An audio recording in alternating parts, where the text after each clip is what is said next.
자, 3학년 4반 친구들 반갑습니다. 이번 주 마지막 동아시아사 수업 진행해 보도록 합시다. 자, 우리는 지난 시간 이번 주 내내 동아시아 문화권에 대해서 배우고 있었죠. 율령, 유교에 대해서도 배웠고 불교까지, 불교에서도 지금 일단 인도에서 중국으로 전해진 그 불교에 대해서 배웠습니다.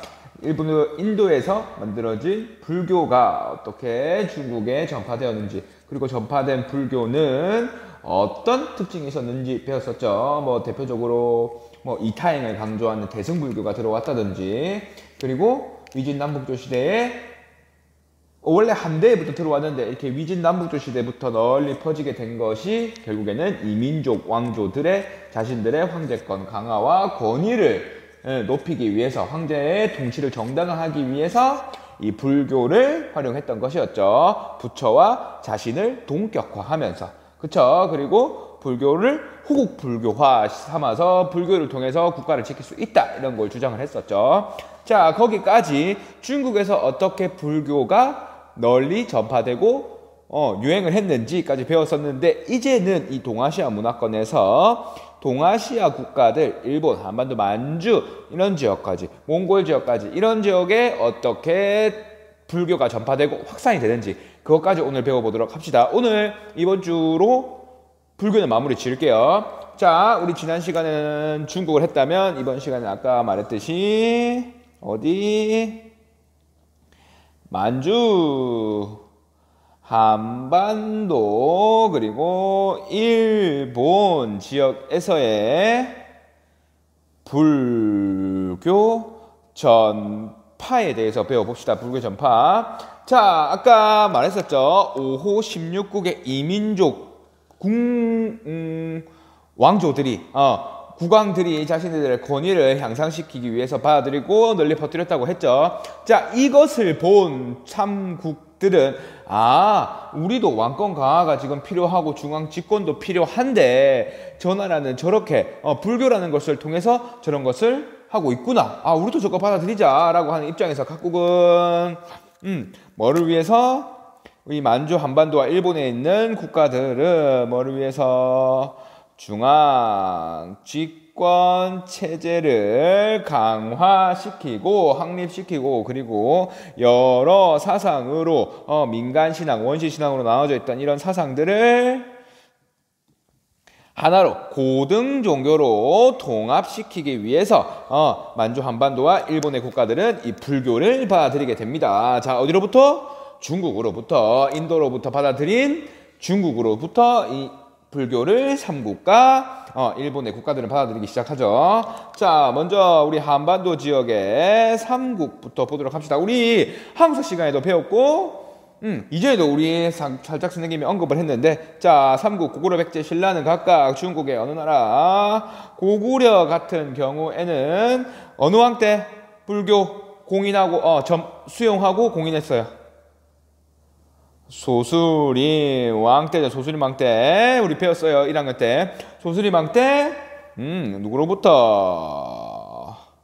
5호 16국 중 하나였던 전진이라는 나라로부터 불교를 수용하고 이를 국가의 종교로 공인을 하게 되는 거죠. 뭐 전진의 승려 순도라는 사람이 있는데 그런 거 몰라도 되고, 어쨌든 중국의 전진으로부터, 북조의 왕조죠. 5호 16국 중에 하나니까. 자, 전진으로부터 소수림 왕 때 수용을 하고, 그리고 백제는 이전부터 백제는 고구려를 견제하기 위해서 중국 남조와 교류를 하고 있다 그랬죠. 그래서 침류왕 때, 이거 대자예요. 대자. 침류왕 때 누구로부터? 동진으로부터 받아들이죠. 뭐 마라난타 이런 승려가 있는데 그런 거 몰라도 되고, 어쨌든 남조로부터 받아들인 게 백제다. 북조의 전진으로부터 받은 건 고구려다. 자, 신라를 한번 봅시다. 신라. 자, 신라는 백제와 고구려와 달리 지역에 고립적이죠. 지역이, 그죠? 중국으로부터 문물을 직접 받고 싶어도 백제와 고구려로부터 육로와 해로가 모두 막혀지는 상황에서 이런 지역적 고립성으로 고구려, 백제를 통해서 불교를 받아들이게 되는 거죠. 그래서 이미 신라 대중들에게는 불교가 받아들여져 있는 상태였는데 아직까지는 국가의 종교로는 아직까지는 승인을 해 있지 않은 상태였어요. 자, 그래서 일단 고구려로부터 불교를 받아들이게 됩니다. 그래서 이미 널리 퍼져 있는 상태에서 이차돈이라고 하는 사람의 순교로 법흥왕 때 공인을 하게 되죠. 자, 원래 이전부터 신라에는 불교가 들어와 있었지만 귀족들이 그걸 엄청나게 반대를 했었어요. 귀족들이 반대를 하고 있는 상황에서 이차돈이라고 하는 사람이 그걸 널리 퍼뜨리는 과정에서 법흥왕에게 국가의 종교로 공인을 하자라고 그걸 건의를 하지만 법흥왕이 처음엔 받아들이지 않죠. 그래서 이차돈 내용 알죠? 뭐 불교를 계속 주장을 하다가 그러면 내가 죽음으로써 이걸 보이겠다. 만약에 내가 내 목을 쳐서 흰 피가 나오면 이 진짜 불교 이거는 영험하고 신비하고 진짜 믿을 만한 것이기 때문에 진짜 믿어주세요 라고 하니까 법흥왕이 그렇게 해봐라 라고 해서 이차돈을 목으로 베죠. 그렇게 되니까 진짜 흰 피가 나왔다는 썰이 있죠. 자, 어쨌든 법흥왕 때 공연을 하는데, 자, 이것도 중요한 게 원래는 귀족들이 불교를 반대했어요. 자, 그래서 법흥왕은 이걸 국가의 종교로 공인하기 위해서 귀족들을 회유해야 했죠. 자, 그때 사용했던 게 뭐 업설 이런 건데 그냥 중요한 건 아니에요. 우리 불교에는 업이라는 개념이 있는데 그게 뭐냐면 전생에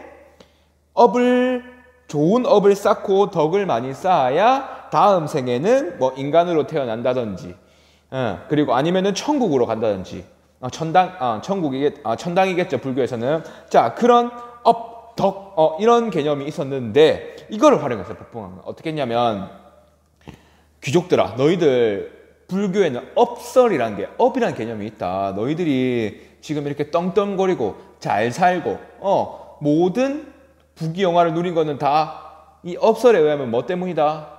너희들이 전생에 다 업을 쌓고 덕을 쌓아서 그런 거다. 좋은 업을 쌓고 그래서 그런 거다. 이거 말하면 되지 않냐라고 하면서 이 업설을 바탕으로 귀족들도 이 불교를 받아들이기 시작해요. 자, 귀족들도 이 불교를 수용하게 되는, 그래서 신라에서는 불교가 국가적인 종교로 법흥왕 때 공인이 됩니다. 자, 그리고 나중에 뭐 통일신라 남북국 시대의 통일신라에는 자, 이렇게 해서 귀족들을 중심으로 불교가 지금 융성을 하게 되는데, 이렇게 되니까 당시에 일반 백성들은 불교가 점점 멀어져요. 왜? 불교를 공부하기 위해서 뭘 알아야 된다? 문자를 알아야 된다. 한자를 알아야 된다. 그런데 일반 백성들 먹고 살기 바쁜데 그런 거 익힐 시간 있다? 없다. 자, 그런 상황에서 얘들이 계속 지배층 위주의 불교가 되는 것을 아쉬워한 원효의상이 나서게 됩니다. 이제 원효의상은 좀 개념이 다르긴 한데 결국에는 뭐를 주장했다?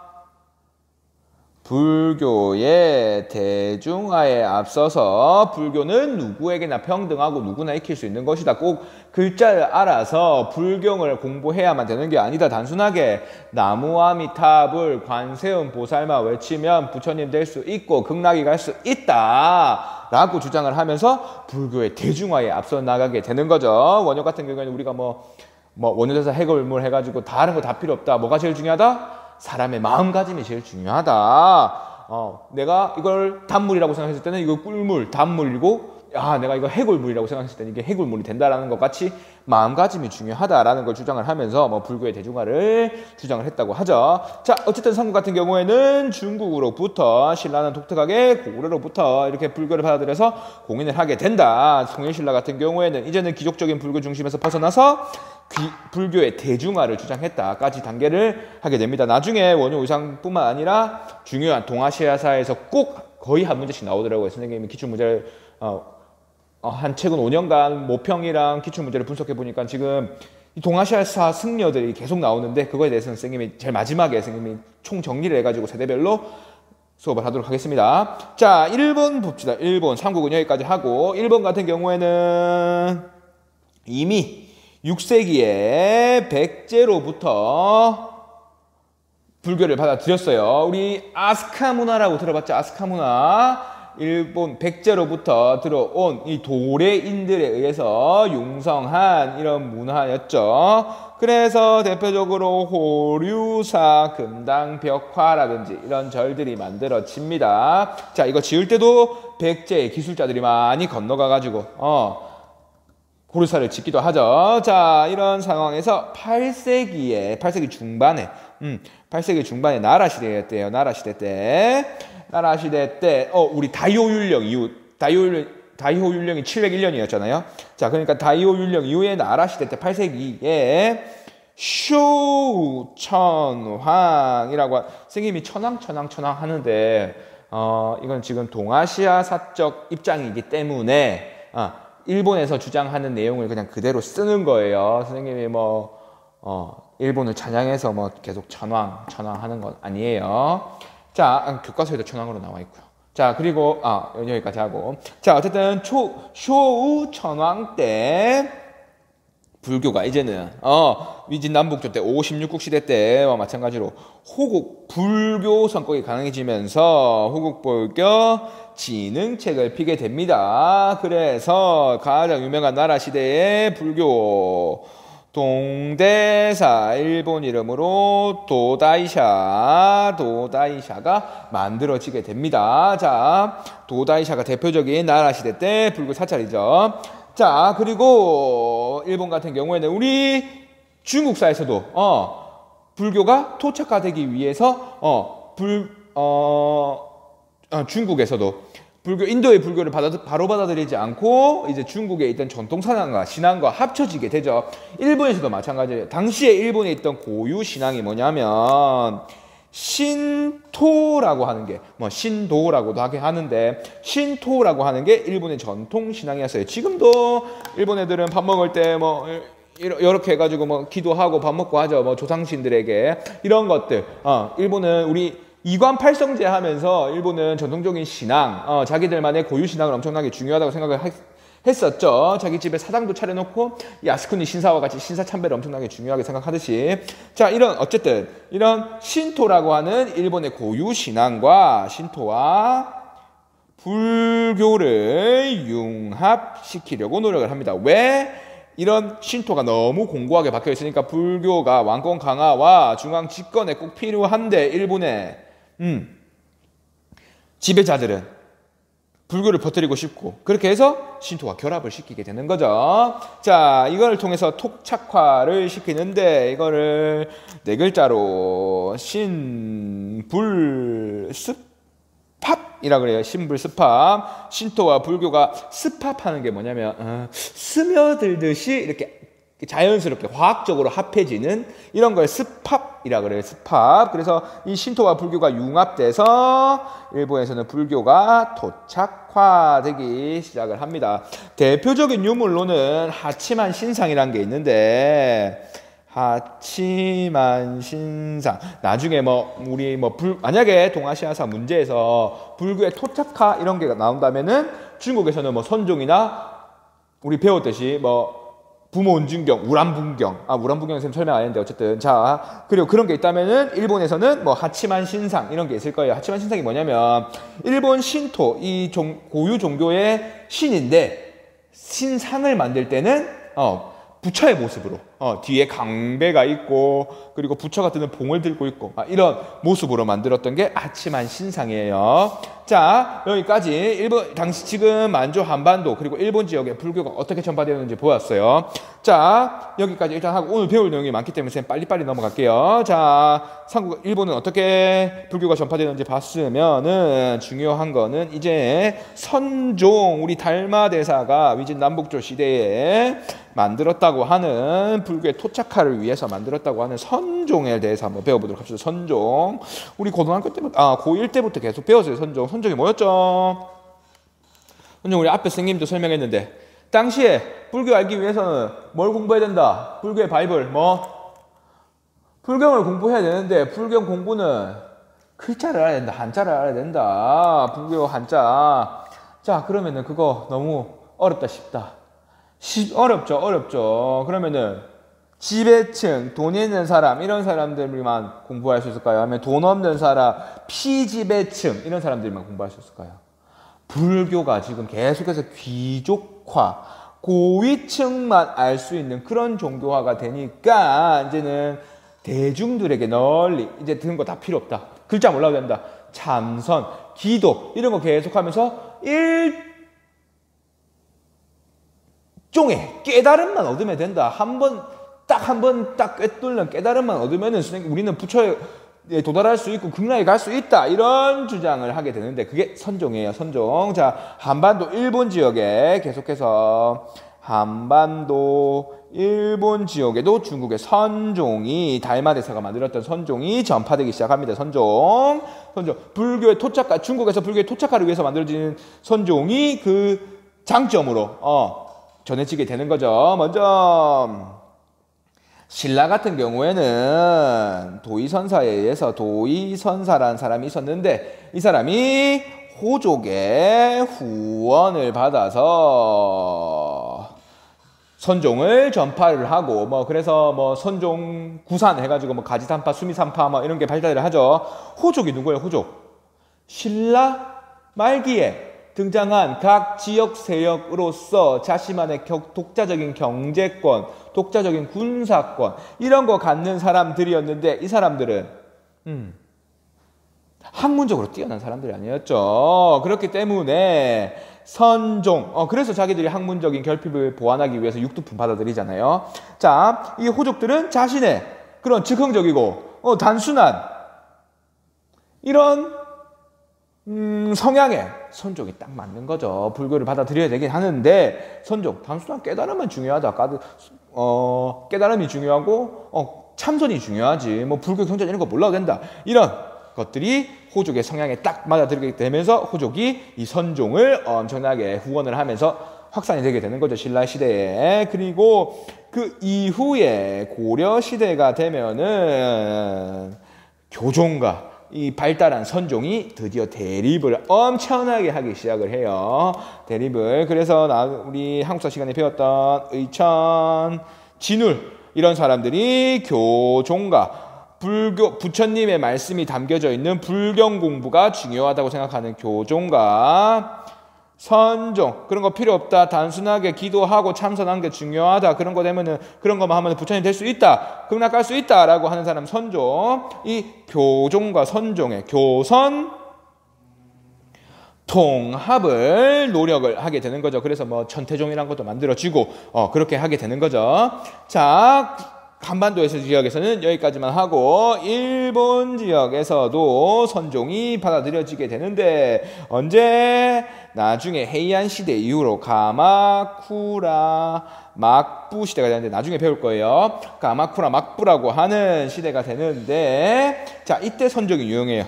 누구에게 의해서? 어떤 사람이냐면 에이사이라고 하는 사람에 의해서 유행을 하게 되는데 얘들도 호족과 마찬가지로 단순하고 즉흥적이고 이랬던 당시에 무사와 막부, 이 무사 정권이라고 생각하면 돼요. 무사 정권, 사무라이 정권이라고 생각하면 돼요. 자, 이런 무사와 막부의 보호로 성장을 하게 됩니다. 일본에서도 선종이란 게 중요한 거겠죠. 단순한 깨달음이 중요하다고. 그러니까 참선을 통한 깨달음을 중요시하는 게 선종이라고요. 이런 것들도 중국에서 달마대사가 만들어진 것도 한반도와 일본에 전파되게 됩니다. 자, 그렇다면은 이렇게 융성했던 불교 문화가 어떤 방식으로 표현이 됐는지 불교 예술에 대해서 빨리 보도록 하죠. 불교 예술 같은 경우에는 주로 탑이나 불상 이런 것들이 있겠죠. 자, 불교 예술. 자, 대표적으로 중국 같은 경우에는 전탑을 많이 세웠어요. 전탑이 뭐냐면 벽돌탑이에요. 벽돌로 만든 탑. 탑이란 게 뭐냐면 원래는 부처의 사리를 보관하기 위해서 만들어졌던 것인데 나중에는 부처의 사리를 보관하지도 않고 부처의 말씀을 보관하거나 이런 것들로 또 활용이 됐어요. 자, 중국에서는 전탑이 유행을 했는데 대표적으로 대안탑이란 게 있습니다. 대안탑이 서안에 있는 건데 나중에 배울 현장이라는 사람이 인도의 불경 공부를 하러 가서 그때 가져온 불경들을 보관하기 위해서 중국 서안 장안 지역에 당시 수도에 만들었던 탑이 대안탑이에요. 이거 전탑이에요. 전탑. 벽돌로 만든 탑. 자, 그리고 우리 한국 같은 경우에는 우리 한반도 지역에서는 주로 석탑이 많이 만들어지죠. 돌이 많은 지역이니까, 화강암이 많은 지역이니까. 자, 그래서 일명 석가탑으로 알려져 있는 불국사 3층 석탑이 대표적이죠. 석탑으로 만들어진 일본 같은 경우에는 당연히 목탑이 유행을 하게 됩니다. 목탑. 그래서 아까 배웠던 나라 시대에 아스카 문화의 상징이었던 호류사 이런 것들도 싹 다 호류사에 있는 5층 목탑도 다 나무로 만들어진 목탑입니다. 자, 중국에는 전탑이 많이 만들어졌다. 대표적으로 대안탑이 있다. 한국에서는 석탑이 많이 만들어졌다. 대표적으로 불국사 3층 석탑이 있다. 일본에서는 목탑이 많이 만들어졌다. 대표적으로 호류사 5층 목탑이 있다. 이 정도 쉽게 넘어가면 돼요. 전탑, 석탑. 근데 우리 경주에 한번 가본 친구들은 알겠는데 경주에도 모전석탑이라는 게 있어요. 분황사 모전석탑이란 게 있어요. 분황사 모전석탑. 이거 이거 선덕여왕 때 만들어진 건데 향기가 나는 절이라고 하는 의미에서 모전석탑. 석탑인데 모전 가짜로 만든 벽돌탑. 벽돌석탑이. 그러니까 원래 벽돌은 이렇게 흙을 이렇게 반죽을 해서 벽돌 모양으로 만들어서 구워서 만든 게 벽돌인데 우리나라에는 그런 아직 기술이 없었기 때문에 그런 걸 만들지 않았기 때문에 돌을 네모 반듯하게 벽돌 모양으로 깎아서 만들었긴 하는데 이것도 전탑은 아니죠. 석탑이에요. 석탑. 어쨌든 한국은 석탑이 유행했다. 거기까지만 알면 되고 그리고 이런 탑이 유행을 했으며 그리고 불교로 인해서 목판, 인쇄술 그리고 종이 만드는 재지술이 발달을 하게 됩니다. 목판, 인쇄술. 나무에 이렇게 음각을 하든 양각을 하든 이렇게 경전을 파서 그거를 종이에 인쇄를 하는 거죠. 자, 대표적으로 우리나라에 우리 여기 불국사 3층 석탑, 일명 석가탑에 있었던 가장 오래된 목판 인쇄본 무구정광 대다란이경 같은 게 있을 거고 신라시대에 그리고 고려시대에 팔만대장경이 있었죠. 거란을 막기 위해서 후국 불교의 성격으로 부처님의 말씀을 이렇게 팠던 팔만대장경들도 이런 발달에 기여를 하게 되는 거죠. 그리고 일본 같은 경우에는 백만탑, 다란이경 이런 것도 있대요. 그리고 나중에 배우는 이민족인 거란족 그리고 여진족인 금 이런 애들도 각 대장경을 만들기 시작해요. 금, 송나라, 거란이 만든 요나라 그리고 여진족의 금나라 이런 나라들도 대장경을 만들었어요. 대장경이 부처님의 말씀을 기록해 놓은 거라고 생각하면 될 거예요. 자, 그거를 8만 개를 만들었으니까 우리나라는 8만 대장경이고. 자, 어쨌든 우리는 지금까지 여기 선종이 아까 달마대사에 의해서 만들어졌던 불교의 토착화를 위해서 만들어졌던 이 선종이 한반도 지역과 일본 지역에 전파돼가지고 어떻게 발전했는지 배웠었고 그리고 불교 예술, 탑 이런 걸 중심으로 해서 그리고 불교의 영향으로 목판 인쇄술, 재주술도 발달을 했다는 것까지 배웠었고 그리고 하나 더 할 게 있는데 불교가 당시에 사회적으로도 영향을 미치거든요. 사회적으로도 영향을 미치는데 사회적 역할 같은 거예요. 자, 일단 중국 같은 경우에는 이게 그냥 지나가면서 나오는데 이거 개념만 헷갈리지 말라고 선생님이 일단 좀 말해주는 거예요. 남북조 시대에 무진장이라는 게 있었는데 무진장 남북조 시대 때예요. 무진장이 있었는데 이게 뭐냐면 가난한 백성들 먹고 살기 힘든 백성들에게 저리로 융자 낮은 이자로 돈을 빌려주는 거예요. 불교에서 이런 걸 만들어서 불교 사찰에서 무진장이라는 걸 만들어서 저리로 융자를 해주는 걸 무진장이라고 해요. 불교의 역할, 사회적 역할인 거죠.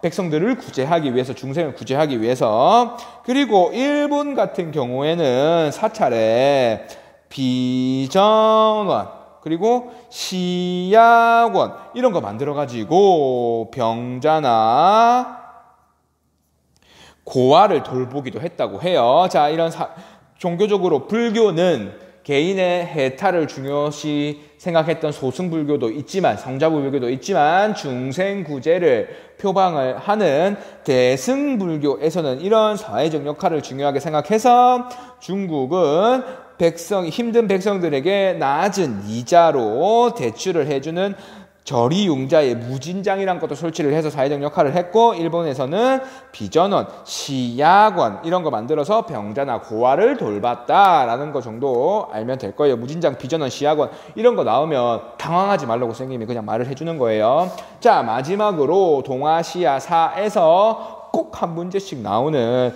대표적인 동아시아사에서 활약했던 승려. 동아시아사 원래 학습 목표가, 여러분들 원래 선생님 다닐 때만 해도 동아시아사라는 게 없었거든요.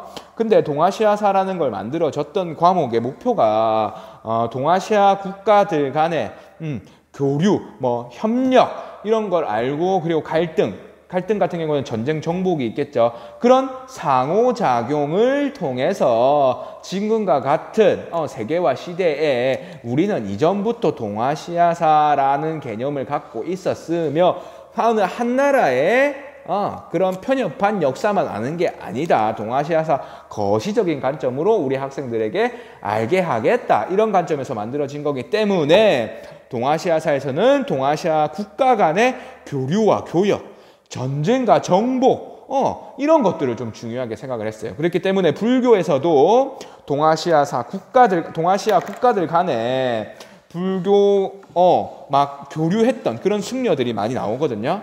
자, 그래서 대표적인 승려를 한번 보도록 합시다. 이거 시험 문제 많이 나와서 한번 짚어주는 거예요. 이거는 세기별로 많이 나오는데, 먼저 7세기에 활동했던, 600년대에 활동했던 승려들은 고구려 사람이었던 일단 해자라는 사람이 있습니다. 어느 나라 사람인지 좀 중요하게 알아야 돼요. 이거 가지고 막 시험 문제에서 장난 많이 치거든요. 고구려 사람이에요. 고구려 사람. 이 사람은 일본으로 건너가서 일본 야마토 시대에 쇼토쿠 태자 있었죠. 일본의 개혁을 추진했던 쇼토쿠 태자의 스승으로서 활약을 하면서 일본 불교 발전에 기여를 했던 사람이 해자였어요. 해자보다도 훨씬 중요한 이 사람, 아까 대안탑에 불경을 갖고 왔던 그 사람 누구? 당나라 사람 현장. 이 사람들 엄청 시험 문제 많이 나와요. 당나라 사람이면 당나라 사람. 자, 우리 서유기 보면은 손오공, 저팔계, 사오정, 그리고 한 사람 주인공 삼장법사 나오죠. 삼장법사. 이 삼장법사의 모델이 되었다고 하는 사람인데, 이 사람이 손오공 보면은 그 제자들을 이끌고 삼장법사가 서역으로 가려고 하는 거잖아요. 자, 현장이 당시에 서역, 인도를 다녀오게 됩니다. 인도 순례를 하게 되고, 거기서 불경을 가지고 오게 돼요. 그 불경은 대안탑에 있는 거고. 자, 그때 갔다 오면서 썼던 게 대당서역기라고 하는 책이에요. 이거 시험 문제 좀 자주 나오더라고요. 당의 현장은 인도 순례를 해서 대당서역기라는 책을 남겼다. 그리고 그가 가지고 왔던 책들은 대안탑에 보관이 되어 있는데, 그가 불경을 번역을 하거든요. 불경 번역을 하게 되는데, 이전에 위진 남북조 시대에 쿠마라지바라고 하는 사람이 불경을 번역을 많이 했다라고 선생님이 설명을 했는데, 그래서 이 현장 때도 다시 한번 불경 번역이 많이 이루어지는데, 그 앞에 쿠마라지바가 불경을 번역했던 거를 구역경이라고 하고, 옛날에 번역되어진 불경이라고 한다면, 이거는 신역경이라고 몰라도 되는데, 어쨌든 현장은 이전 구마라지바와는 달리 불경을 새롭게 번역을 했다라고 해서 불경 번역 신역경이라고 해요. 어쨌든 현장은 인도에 다녀왔다. 그래서 대당서역기를 남겼다라는 거 정도 알면 될 거예요. 자, 7세기는 여기까지만 하고 8세기 중요한 승려들 또 등장을 합니다. 누구? 감진이라는 승려가 등장을 합니다. 감진 같은 경우에도 당나라 사람이에요. 현장은 인도를 갔다 왔는데 당진은 일본에 가요. 일본에 가서 불교의 계율을 전파를 하게 되고, 우리 아까 얘기한 나라 시대 때 도다이샤 거기서 가서 전파를 하게 돼요. 도다이샤 가가지고 감진 많이 나오더라고요. 자, 그리고 유명한 해초 유명하죠. 어느 나라 사람? 신라 사람이죠. 이 사람도 인도에 유학을 갔다 와서 책을 하나 남기죠. 왕 오천축국전. 왕 갔어요. 어디를? 오천축국을, 5천축국을, 부처님이 계시는 5천축국을 갔다 천축국이에요. 천축국. 왕오 천축국을 다녀와서 남겼던 글이다 라고 해서 왕오 천축국전이라고 하는 글을 남기게 돼요. 인도를 순례를 하고 인도로 유학을 갔다 와서, 자 8세기에는 이 감진과 해초가 중요하다면 9세기에 또 유명한 승려가 등장을 합니다. 누구? 앤니는 일본인이에요. 일본인. 앤니는, 이 사람은 당시에 당나라에 유학을 갔다 와요. 당나라에. 자, 근데 좀 중요했던 게, 이 사람은 당나라에 유학을 가고 갔다 오는 길에 오지 못하는 상황이, 배가 안 뜨는 상황에서 오지 못하는 상황이 발생을 했을 때 누구의 도움을 받을까요? 장보고의 도움을 받아요. 장보고의 도움을. 당시에 해상왕 장보고의 도움을. 그래서 장보고랑 앤닌이랑 막 엮어가지고 시험 문제 많이 나오더라고요. 그러니까 앤닌을 보면은 당시에 한중일을 다 연관이 되니까 앤닌이 좀 많이 나오더라고요. 자, 앤닌은 당에 유학을 갔다 와서 어떤 책을 남기겠냐? 입당, 구법, 술래기 이런 책들을 남깁니다.